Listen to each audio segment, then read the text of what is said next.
I'm Mia Gordon, your host of Ticats TV Live, presented by Baffin. An incredible game by him, not only on the coverage, but also 3 big tackles. As the Ticats bye week comes to an end, the team now preparing for their next matchup against Calgary. A lot of different changes, particularly on the offense. So, gentlemen, what are we going to be seeing in this game? He's definitely a legend in this community, and it is an honor to honor him this evening. Hello, Canada. I'm Mia Gordon, and we hope you're enjoying The Source. We'll get right back to the show in just a moment, but first, here's what's making news right now. You can see that people are carrying flowers, letters, Canadian flags that they're leaving just outside the funeral home before going inside to say their final goodbyes. We're already seeing crowds of people lining up here, a giant Canadian flag just down the road.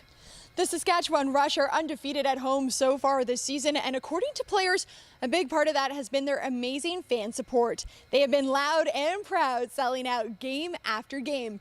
So ahead of this week's Twitter Game of the Week at the SaskTel Center, we take a closer look at Rush Nation. Well, let's try and describe some of those feelings that were going through your head when there was just a couple seconds left in regulation to push that into OT. They've really figured out how to contain Andrew Harris in this game. BC just not being able to put anything on the board really offensively. He grew up in Hamilton, and it was a dream of his to one day play in the black and gold. He gets to do that tonight. There's no denying the sport of box lacrosse is growing both in Canada and the United States. And at this year's Junior NLL tournament, both sides of the border were well represented. 2 players representing the U.S. were Nicholas and Dominic Petramala. Now, if that last name sounds familiar, that's because their dad, Dave, is a U.S. Lacrosse Hall of Famer and current head coach of Johns Hopkins Blue Jays. We had a chance to catch up with the boys to find out how their first Junior NLL tournament is going. Brett Hickey has come a long way in the National Lacrosse League, from the practice roster to a 50-goal season. We caught up with the Toronto Rock forward to find out more about his journey. We're celebrating a man who is bigger than life. And we have some big heads right here to prove just how big Angela Mosca is. Dad played for the team, 7-time Pro Bowler. Was that a huge influence on why you decided to get into the sport? With his 4th punt return of the season against Calgary, Brandon Banks is now just 1 punt return away from tying the league record of 5. Every day at practice, this man has been bugging me to pick him as the protector of the game, and tonight I have to give it to him. Brian Hall is my nomination for protector of the game. Not only did he have a blocked field goal, which was a huge play, but also 3 tackles in that game and incredible coverage throughout the entire game. So the name on everyone's mind coming into this game, Jeff Matthews. What can we expect from the Ticats being led by this young rookie quarterback tonight? One team that has been having, well, a rough season, no pun intended, coming in here next Friday night, Saskatchewan Roughriders. I'm here with Bryn. We've been eating some delicious pie already this Labor Day. I'll have to bring you guys a slice. But in the meantime, I want to talk to you about Country Boy 123. What can you tell us about this horse?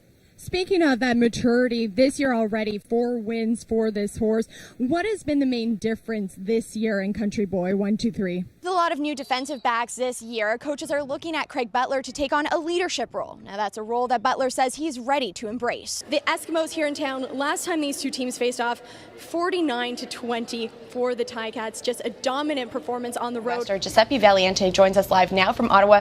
Giuseppe, what will the impact of Rush's bans on food exports from Canada be? Obviously, this is going to have an impact, but what other markets can Canada sell its food to now that Rush's doors are closed? Giancomeshi will be pleading not guilty to those 5 charges, and that she said she's not going to address the media with any more information. Speaking of Justin Medlock, he is this week's Printing House player milestone with that 57-yard field goal, tying his record as well as Aussie's record. I have to give a shout out to Mike also because he won last week. He hasn't won yet. He was a little upset that he didn't get the recognition. So congratulations, which is why you get to go first. What's your prediction for tonight? Bob, you are also the voice of the Ticats as well as the former mayor of Hamilton. You told me that you met Mosca when you were 14 years old.